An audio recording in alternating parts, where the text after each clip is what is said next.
Good morning and welcome to Rising. Nice to have you back in the flesh, It's Jessica. good to finally be here against all odds. Yes, your travels were difficult. Terrible, terrible. Getting on a plane is a scary feat these days in America. I've spent like over 10 hours in the Chicago airport Sunday and today, or last night. Well, your commitment to eventually making it here to help me explain the news to people is admirable, and we appreciate it. What are we talking about today? With 90 days to go before the election, the Democratic ticket is set. Kamala Harris and her vice presidential pick, Minnesota Governor Tim Walz, strutted across a stage in front of jam-packed Temple University Arena in Philadelphia Tuesday night. The pair highlighting one message: we're not going back. Harris was greeted with roaring cheers of excitement as she previewed what to expect from a Harris-Waltz administration, and letting the crowd know Waltz is the kind of vice president America deserves. Here are some moments from her speech. Let's watch. Good to be back in Pennsylvania. Our campaign is not just a fight against Donald Trump. Our campaign, this campaign, is a fight for the future. It's a fight for the future. In Pennsylvania, we fight for a future with affordable housing, affordable health care, affordable child care, paid leave. We fight for a future where we build a broad-based economy, where every American has the opportunity to own a home, to start a business, and to build wealth. Well, Tim and I have a message for Trump and others who want to turn back the clock on our fundamental freedoms. We're not going back. Waltz held his own, unleashing attacks on Donald Trump and J.D. Vance. Let's watch. Some of us are old enough to remember when it was Republicans who were talking about freedom. It turns out now what they meant was the government should be free to invade your doctor's office. In Minnesota, we respect our neighbors and their personal choices that they make. Even if we wouldn't make the same choice for ourselves, there's a golden rule: mind your own damn business. Violent crime was up under Donald Trump.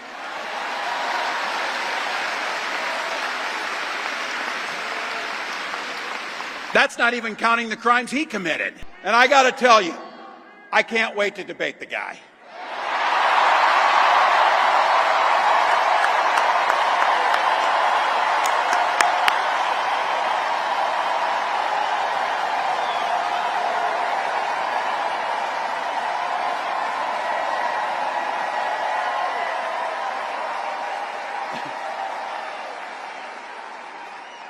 That is, if he's willing to get off the couch and show up. Team Trump wasted no time, however, in firing back at Harris and Walz. Vance made the rounds in the hours following this pick. Let's watch. It just highlights how radical Kamala Harris is. This is a person who listened to the Hamas wing of her own party and selecting a nominee. This is a guy who's proposed shipping more manufacturing jobs to China, who wants to make the American people more reliant on garbage energy instead of good American energy, and has proposed defunding the police just as Kamala Harris does. I think it's interesting, actually, they make an interesting tag team because, of course, Tim Walz allowed rioters to burn down Minneapolis in the summer of 2020, and then the few who got caught, Kamala Harris helped bail them out of jail. So it is more instructive for what it says about Kamala Harris, that she doesn't care about the border, she doesn't care about crime, she doesn't care about American energy, and most importantly, she doesn't care about the Americans who have been made to suffer under those policies. Yeah, so as we've been covering so far this week, this is a vice presidential pick that has ironically seemed to have made everyone happy because the left, progressives, feel energized by the pick because he is someone closer to their ideology to your ideology, I think you would say. You've been a fan of his, versus the other picks. And then also the right now thinks they actually have someone to run against. Donald Trump has said, I was just watching an interview he did, I think, with Fox and Friends this morning, where he said he was surprised. He can't believe they picked him, and he's happy about it because Republicans think they'll be able to run more effectively against him. So I guess it's exciting all the way around. I think it's interesting that Vance seemingly is not a fan of Walz when Donald Trump himself appointed Tim Walz to his Council of Governors. And I think that speaks to the fact that Tim Walz's vision for America is one of unity, is one of delivering on policy for working class and middle class people. That's why I like him as someone who grew up in a working family. And I think that he's not a surprising pick if we imagine the person who's picked is always the person who's best for the job. And I think many people are surprised because Democrats haven't always gone that route.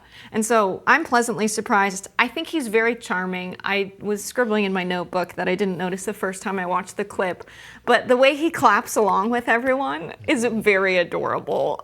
He just has the energy in the room of people clapping, and he's just like, yay, we're all happy and having a good time. I think he's just a charming, regular guy on top of being a very effective governor. I'll admit I don't find him particularly charming. I actually find, I can't believe I'm about to say this, but I find Kamala Harris likable in comparison, which is not a sentence I ever thought I would say. But she seems to me to be the more ideologically centrist or flexible of the two. I will note, so also in this Fox and Friends interview Donald Trump did this morning, he said that the only interaction he had with Tim Walz, other than picking him to that, you're correct that he picked him to some governor's council, he said that Tim Walz called him in 2020, did you see this?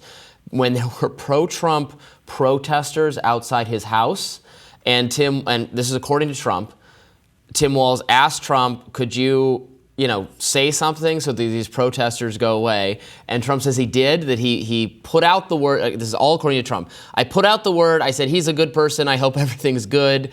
And the MAGA protesters put down their flags and went home, and Tim Walz called him back and said, thank you very much for doing that. And that's the only interaction they've ever had. I don't know that it, I don't know, it's interesting.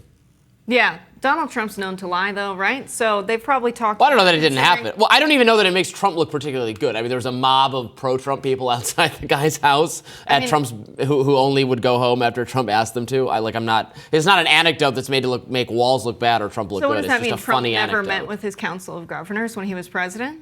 That's what we are supposed to believe? If that's true, that's not very good for Trump. I don't know anything. I don't know what the Council of Governors role actually is. If it was a ceremonial role, if it was something the president is involved in. It's probably important the president knows what's going on in the country, though, right? There are certain things the governor knows that the people in the media don't know. Sure. Right. Anyway, I think Walz has done great. Kamala has such a good pick. In a lot of their interactions, it seems that this is a relationship where Kamala and Walz genuinely get along. She genuinely likes this guy. And it makes sense as to why. He's someone that's very likable, very popular. There's all these attacks saying he's creepy, which is hilarious because, as J.D. Vance is being labeled a weirdo, young people love Walz.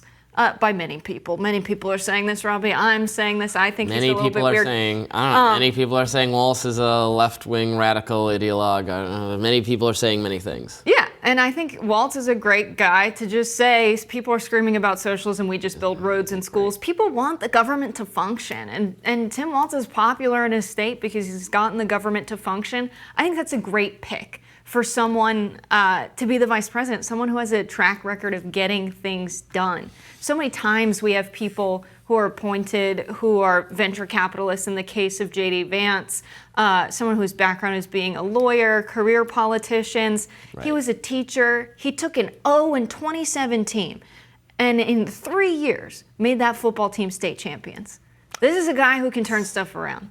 I love Tim Walz. Yeah, I can tell we're going to end up having this argument many times in the, Robbie loves coming football. weeks. I'm